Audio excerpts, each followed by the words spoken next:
नमस्कार दोस्तों, स्वागत है आपका आज के मुख्य समाचार में, जिसमें सबसे पहली और बड़ी खबर में आपको बताएंगे कि अमेरिकी सांसदों के दौरे ने और बढ़ाई टेंशन। ताइवान के पास मंडरा रहे चीन के 30 लड़ाकू विमान। दूसरी बड़ी खबर में जिक्र होगा कि विश्व कर रहा भारत को सलाम, पुतिन, बाइडेन समेत कई नेताओं ने दी शुभकामनाएं। तीसरी खबर में आपको बताएंगे कि अब जय जवान जय किसान, विज्ञान के साथ अनुसंधान भी। पीएम मोदी ने लाल किले से दिया नया नारा। चौथी बड़ी खबर में जिक्र होगा कि ब्रह्मोस 2 की क्षमता से चिंतित हुए दुश्मन रूसी जिरकान की तर्ज पर काम करेगी ये मिसाइल, इसकी खूबियां आपको बताएंगे। और पांचवी बड़ी खबर में जिक्र होगा कि किसी ने पाकिस्तान के टॉप आतंकियों को धूल चटाई तो एक टोली ने नक्सलियों को उनकी माद में दबोचा। सीआरपीएफ की शौर्य गाथा आपको बताएंगे। दोस्तों, हर एक खबर की गहराई में आपको ले जाएंगे, लेकिन उससे पहले अगर आपको भी देश की सेना और पीएम मोदी पर पूरा भरोसा है तो आप अभी इस वीडियो को लाइक कीजिए और लाल बटन को दबा के चैनल को सब्सक्राइब करके घंटी बजाकर कमेंट में लिखिए जय हिंद। दोस्तों, रुक करते हैं सबसे पहली और बड़ी खबर की तरफ। अमेरिकी सांसदों के दौरे ने और टेंशन बढ़ा दी है। ताइवान के पास मंडरा रहे चीन के 30 लड़ाकू विमान। जी हां दोस्तों, चीन और ताइवान के बीच तनाव और बढ़ता जा रहा है, जिसने युद्ध का खतरा भी बढ़ा दिया है। ताजा संकट की वजह अमेरिकी सांसदों का प्रतिनिधिमंडल है और ये प्रतिनिधिमंडल नैन्सी पेलोसी के बाद अब ताइवान यात्रा पर पहुंचा है और इससे चीन चिढ़ा हुआ है।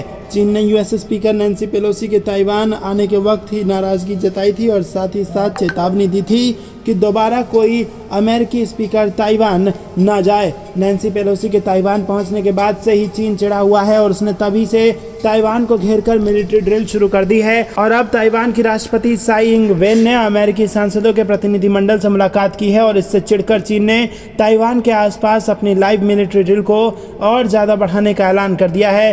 ताइवान ने भी इसकी पुष्टि कर दी है। ताइवान का कहना है कि चीन के 30 एयरक्राफ्ट और 5 पोतों ने आसपास मिलिट्री ड्रिल की और ताइवान का दावा है कि 30 में से 15 एयरक्राफ्ट ने ताइवान जल संधि की मीडियन लाइन को क्रॉस किया था। रुक करते हैं अगली बड़ी खबर की तरफ। विश्व कर रहा है भारत को सलाम, पुतिन, बाइडेन समेत कई नेताओं ने दी शुभकामनाएं। जी हां दोस्तों, देश भर में आज़ादी के 75 साल पूरे होने पर जश्न मनाया जा रहा है। पूरा देश इस मौके पर तिरंगे और देशभक्ति से सराबोर नजर आ रहा है और इस मौके पर विदेशी नेताओं ने भी भारतवासियों को स्वतंत्रता दिवस की शुभकामनाएं दी। इन नेताओं में अमेरिका के राष्ट्रपति जो बाइडेन, फ्रांस के राष्ट्रपति इमैनुअल मैक्रों और रूसी राष्ट्रपति व्लादिमीर पुतिन शामिल हैं। और इसके साथ ही नेपाल के पीएम शेर बहादुर दोउआ ने भी भारत को बधाई दी है। फ्रांस के राष्ट्रपति इमैनुअल मैक्रों ने भारत को 76वें स्वतंत्रता दिवस पर बधाई दी है और इसके साथ ही उन्होंने भारत के साथ द्विपक्षीय संबंधों को मजबूत बनाए रखने की बात भी कही। उन्होंने अपने ट्वीट में पिछले 75 वर्षों में भारत की आश्चर्यजनक उपलब्धि को सराहना करते हुए कहा कि प्रिय मित्र नरेंद्र मोदी, भारत के प्रिय लोगों, आपके स्वतंत्रता दिवस पर बधाई। जैसा कि आप गर्व से पिछले 75 वर्षों में भारत की आश्चर्यजनक उपलब्धियों का जश्न मना रहे हैं, आप हमेशा फ्रांस पर भरोसा कर सकते हैं कि वो हमेशा आपका साथ देगा।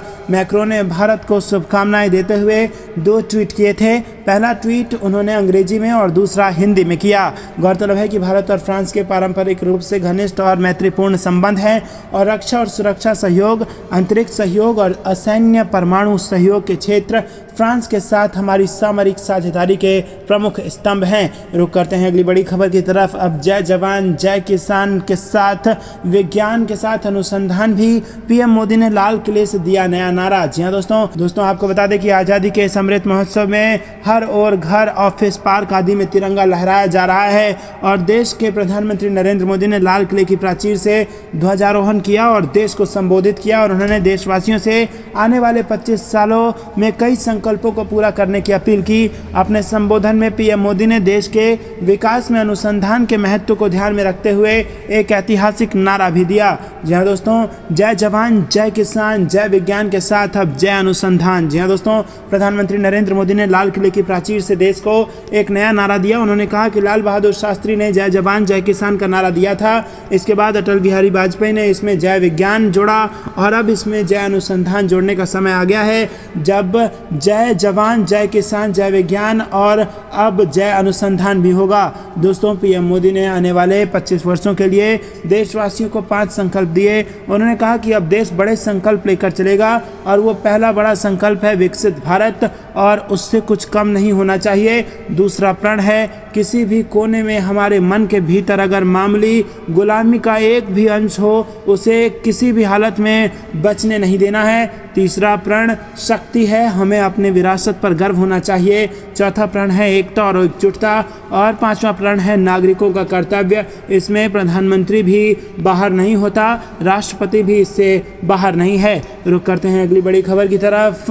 ब्रह्मोस 2 की क्षमता से चिंतित हुए दुश्मन, रूसी जिरकान की तर्ज पर काम करेगी ये मिसाइल। जी हाँ दोस्तों, आपको बता दें कि भारतीय सीमा पर तनाव को देखते हुए रक्षा वैज्ञानिक और भारतीय सेना ने कमर कस ली है। अब भारतीय सेना को पूरी तरह से आधुनिक किया जा रहा है और खास बात यह है कि सेना के इस आधुनिकीकरण में स्वदेशी तकनीकी का ज़्यादा से ज़्यादा इस्तेमाल पर जोर है। दुश्मन की किसी भी रणनीति को विफल करने के लिए भारतीय सेना के तीनों विंगों में एक संतुलन बनाने का प्रयास जारी है।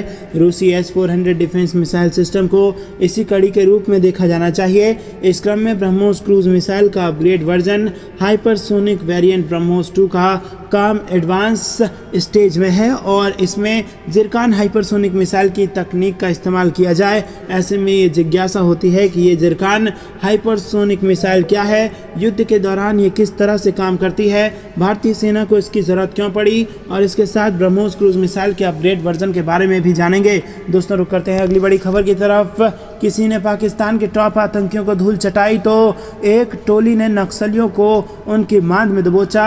CRPF की है जबरदस्त शौर्य गाथा। जी हाँ दोस्तों, माओवादी क्षेत्रों में विभिन्न ऑपरेशन के दौरान प्रदर्शित बहादुरी के लिए 26 वीरता पदक और जम्मू कश्मीर में जाबाजी के लिए 84 वीरता पदक प्रदान किए गए हैं। दोस्तों आपको बता दें कि देश के सबसे बड़े केंद्रीय अर्धसैनिक बल CRPF को इस स्वतंत्रता दिवस पर 110 वीरता के पदकों से नवाजा गया है और इनमें एक जाबाज को शौर्य चक्र मिला तो 109 को पुलिस मेडल फॉर गैलेंट्री से सम्मानित किया गया है। माओवादी क्षेत्रों में विभिन्न ऑपरेशनों के दौरान प्रदर्शित बहादुरी के लिए 26 वीरता पदक और जम्मू कश्मीर में जाबाजी के लिए 84 वीरता पदक प्रदान किए गए हैं। सहायक कमांडेंट अमित कुमार को शौर्य चक्र मिला है। रुक करते हैं अगली बड़ी खबर की तरफ। मन काफी आहत है, जालौर की घटना के बाद कांग्रेस विधायक पाना चंद मेघवाल ने दिया इस्तीफा। जी हाँ दोस्तों, राजस्थान के जालौर की घटना से आहत होकर सोमवार को 12 के कांग्रेस विधायक पाना चंद मेघवाल ने अपने विधायक पद से इस्तीफा दे दिया और जानकारी के मुताबिक मेघवाल ने मुख्यमंत्री अशोक गहलोत को अपना इस्तीफा भेज दिया है।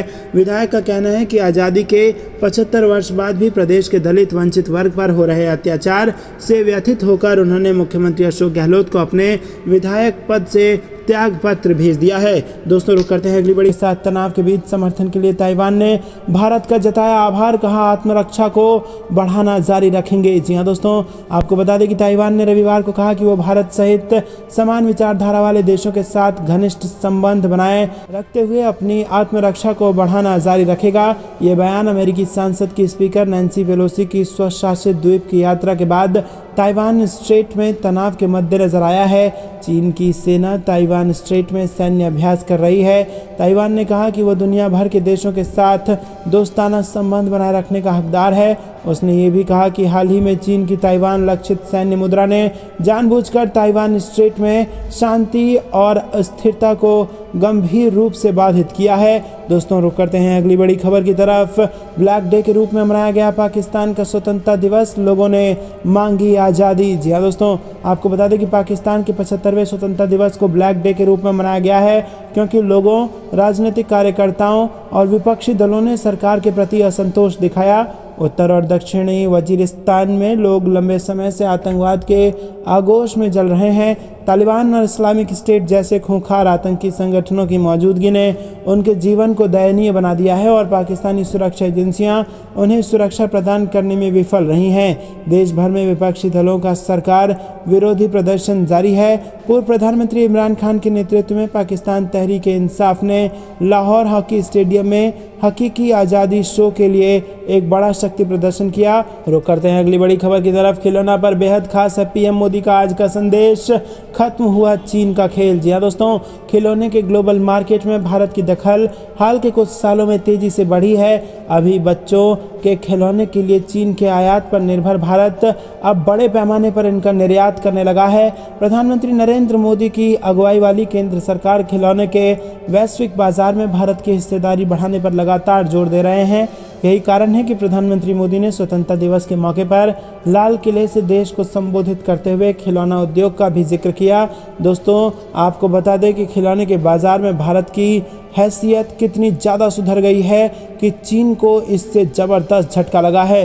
रुक करते हैं अगली बड़ी खबर की तरफ। चीन ने दिया धोखा, अब भारत करेगा नेपाल के बिजली का सपना पूरा, पीएम मोदी ने दी थी सौगात। जी हाँ दोस्तों, चीन के धोखे के बाद अब भारत नेपाल के महत्वाकांक्षी बिजली प्रोजेक्ट वेस्ट सेती को पूरा करने जा रहा है। नेपाल के निवेश बोर्ड और भारत की सरकारी कंपनियां एनएचपीसी लिमिटेड के बीच वेस्ट सेती और सेती रिवर 2 पन बिजली परियोजना के लिए गुरुवार को एक सहमति पत्र पर हस्ताक्षर होने जा रहा है और इसके बाद एनएचपीसी इस प्रोजेक्ट के लिए ज़रूरी अध्ययन करेगी और खुदाई आदि काम शुरू करेगी। इसके बाद निर्माण का कार्य शुरू होगा और इससे पहले चीन इस परियोजना से साल 2018 में अलग हो गया था। नेपाल निवेश बोर्ड के प्रवक्ता अमृत लामसाल ने काठमांडू पोस्ट अखबार से कहा कि एनएचपीसी की टीम 18 अगस्त को काठमांडू आ रही है और यहां पर एमओयू पर हस्ताक्षर होगा। और इससे पहले नेपाल के प्रधानमंत्री शेर बहादुर देउबा ने एनएचपीसी के अध्ययन करने के प्रस्ताव को मंजूरी दे दी थी,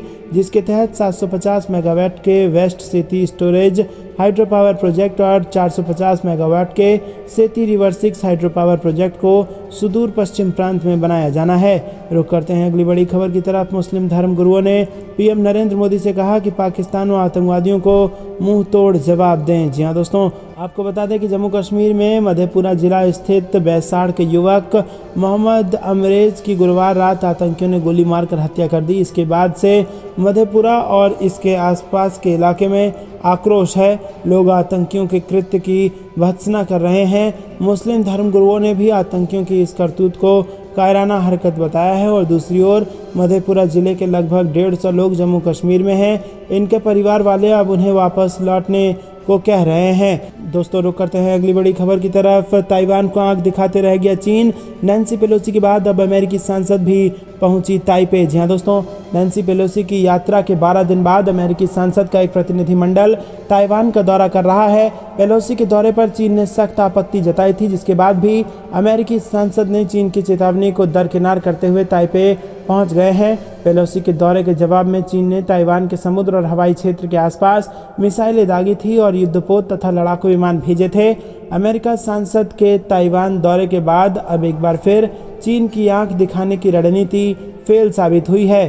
ताइवान में अमेरिकन इंस्टीट्यूट ने कहा कि 5 सदस्यीय प्रतिनिधिमंडल का नेतृत्व मैसाचुसेट्स के डेमोक्रेटिक सांसद एंड मार्के कर रहे हैं और एशिया की यात्रा के तहत रविवार और सोमवार को ताइवान में हैं और इसी के साथ प्रतिनिधिमंडल के सदस्य अमेरिकी ताइवान संबंधों, क्षेत्रीय सुरक्षा, व्यापार, निवेश और अन्य मुद्दों पर चर्चा करने के लिए वरिष्ठ नेताओं से मुलाकात करेंगे। ताइवान के एक प्रसारक ने अमेरिकी सरकार के एक विमान के शाम 7 बजे के करीब ताइवान की राजधानी ताइपे में सोंगशान हवाई अड्डे पर उतरने का वीडियो प्रदर्शित किया है। रुक करते हैं अगली बड़ी खबर की तरफ। देश के विभाजन को याद कर बोले अमित शाह, इस अमानवीय अध्याय को भूल नहीं सकते। जी हाँ दोस्तों, केंद्रीय गृह मंत्री अमित शाह ने रविवार को उन लोगों को श्रद्धांजलि दी जिन्होंने विभाजन की कीमत चुकाई है। उन्होंने कहा कि भारत इतिहास के इस अमानवीय अध्याय को कभी भुलाया नहीं जा सकता। उन्होंने कहा कि विभाजन विभीषिका स्मृति दिवस युवा पीढ़ी को देशवासियों द्वारा सही गई यातना और पीड़ा की याद दिलाएगा और नागरिकों को हमेशा शांति और सौहार्द बनाए रखने के लिए प्रेरित करेगा। गृह मंत्री अमित शाह ने अपनी एक पौती की तिरंगे के साथ की फोटो भी ट्वीट की है और वहीं केंद्रीय गृह मंत्री अमित शाह ने फोटो के साथ ट्वीट किया कि मेरी पोती रुद्री ने हर घर तिरंगा अभियान में अपनी भागीदारी दर्ज कराई। शाह ने कहा कि 1947 में हुआ देश का विभाजन भारतीय इतिहास का वो अमानवीय अध्याय है जिसे कभी भुलाया नहीं जा सकता। विभाजन की हिंसा और घृणा ने लाखों लोगों की जान ली व असंख्य लोगों को विस्थापित करवाया। उन्होंने कहा कि आज विभाजन विभीषिका स्मृति दिवस पर विभाजन का दंश झेलने वाले लाखों लोगों को नमन करता हूं। गौरतलब है कि पिछले साल प्रधानमंत्री नरेंद्र मोदी के नेतृत्व वाली केंद्र सरकार ने विभाजन के दौरान लोगों के संघर्ष और बलिदान को याद करने के लिए हर साल 14 अगस्त को विभाजन विभीषिका स्मृति दिवस के तौर पर मनाने की घोषणा की थी।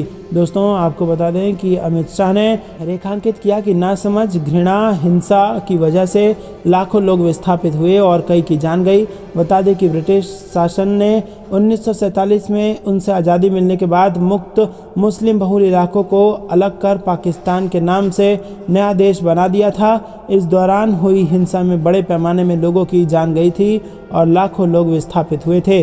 रुक करते हैं अगली बड़ी खबर। लाल किले पर देश ने बनाया नया रिकॉर्ड, पहली बार मेड इन इंडिया तोप से दी सलामी। जी हाँ दोस्तों, आपको बता दें कि सोमवार को पीएम मोदी ने कहा कि आत्मनिर्भर भारत ये हर नागरिक का, हर सरकार का, समाज की हर इकाई का दायित्व तो बनता है और ये सरकारी एजेंडा नहीं है, ये समाज का जन आंदोलन है जिसे हमें आगे बढ़ाना है। और उन्होंने कहा कि आज जब ये आवाज़ हमने सुनी जिसके लिए कान तरस गए, उन्होंने कहा कि 75 साल के बाद लाल किले से ध्वज को सलामी देने का काम मेड इन इंडिया तोप ने किया। पीएम मोदी ने सोमवार को 9वीं बार लाल किले से तिरंगा फहराया और इससे पहले यूपीए सरकार के दौरान पूर्व प्रधानमंत्री मनमोहन सिंह ने 10 बार लाल किले पर ध्वजारोहण किया था और इसके अलावा वो लाल किले पर राष्ट्रीय ध्वज फहराने वाले, आज़ाद भारत में पैदा होने वाले पहले शख्स हैं। दोस्तों, रुक करते हैं अगली बड़ी खबर की तरफ। भ्रष्टाचार, महिला सशक्तिकरण से लेकर नई शिक्षा नीति तक पीएम मोदी के संबोधन की 10 बड़ी बातें। आपको बता दें कि देश के 76वें स्वतंत्रता दिवस के अवसर पर प्रधानमंत्री मोदी ने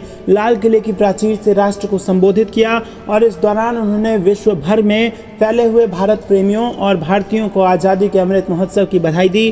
पीएम मोदी पारंपरिक कुर्ता, चूड़ीदार पैजामे के ऊपर नीले रंग का जैकेट और तिरंगे की धारियों वाला सफ़ेद रंग का साफा पहने नजर आए। उन्होंने कहा कि आज जब हम अमृतकाल में प्रवेश कर रहे हैं, अगले 25 वर्ष हमारे देश के लिए अत्यंत महत्वपूर्ण है।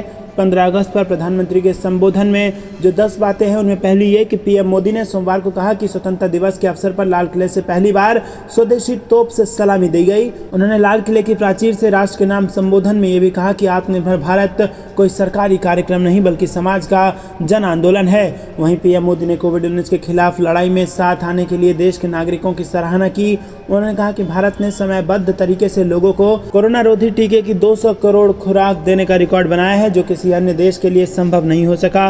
उन्होंने कहा कि कोविड-19 साझी जागरूकता का एक और उदाहरण है जिसके लिए हमारे नागरिक साथ आए। इसी के साथ पीएम मोदी ने सोमवार को कहा कि दुनिया जलवायु परिवर्तन की जिन समस्याओं से जूझ रही है उनका समाधान भारत के पास है। उन्होंने स्वतंत्रता दिवस के अवसर पर लाल किले की प्राचीर से राष्ट्र को संबोधित करते हुए प्राकृतिक खेती पर जोर देने का आह्वान किया।